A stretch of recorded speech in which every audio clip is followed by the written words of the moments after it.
திருவள்ளூர் மாவட்டத்தில் உள்ள உப்பளம் கிராமத்தில் 100 ஆண்டுகள் பழமை வாய்ந்த புளிய மரம் பலத்த காற்றால் வேரோடு சாய்ந்து விழுந்தது. இதையடுத்து புளிய மரத்தை வெட்டி அகற்றும் பணியில் அரசு ஊழியர்கள் ஈடுபட்டுள்ளனர். இது தொடர்பான முழுமையான கள நிலவரங்களோடு எமது செய்தியாளர் ராதாகிருஷ்ணன் இணைகிறார். ராதாகிருஷ்ணன், அந்த மரத்தை வெட்டி எடுப்பதற்கு எவ்வளவு நேரமாகும்? இதனால் அங்கு போக்குவரத்து பாதிக்கப்பட்டிருக்கிறதா? விவரங்கள் என்ன?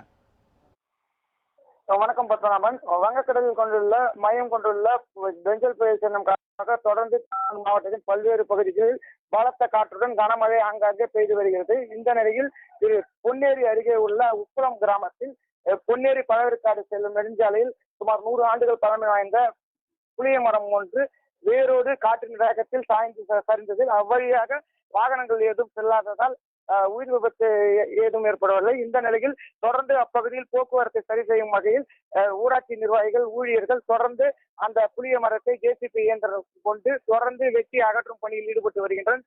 மேலும் அந்த புளிய மரம் சாய்ந்து விழுந்த பகுதியில் ஒட்டியே மின்கம்பம் ஒன்றும் உடைந்து விழுந்து குடியிருப்பு பகுதியில் உள்ள வீடுகளில் விழுந்தது. அதனையும் மின்வாரிய அதிகாரிகள் தொடர்ந்து அகற்றி வருகின்றனர். முன்னெச்சரிக்கை நடவடிக்கையாக மின்சாரம் ஏற்கனவே துண்டிக்கப்பட்டிருந்ததால் அப்பகுதியில் மின்சாரம் தாக்கி ஏதும் உயிரிழப்பு சம்பவங்களும் அசம்பாவித சம்பவங்களும் ஏற்படாத வண்ணம் தடுக்கப்பட்டுள்ளது. தொடர்ந்து தற்போதும் அப்பகுதியில் உள்ள புளிய மரத்தை வெட்டி அகற்றும் பணியில் ஈடுபட்டு வருகின்றனர். தொடர்ந்து 1 மணி நேரத்திற்கும் மேலாக அப்பகுதியில் வாகனங்கள் ஒருபுறம் மட்டுமே தொடர்ந்து செல்லும் நிலையில் உள்ளது.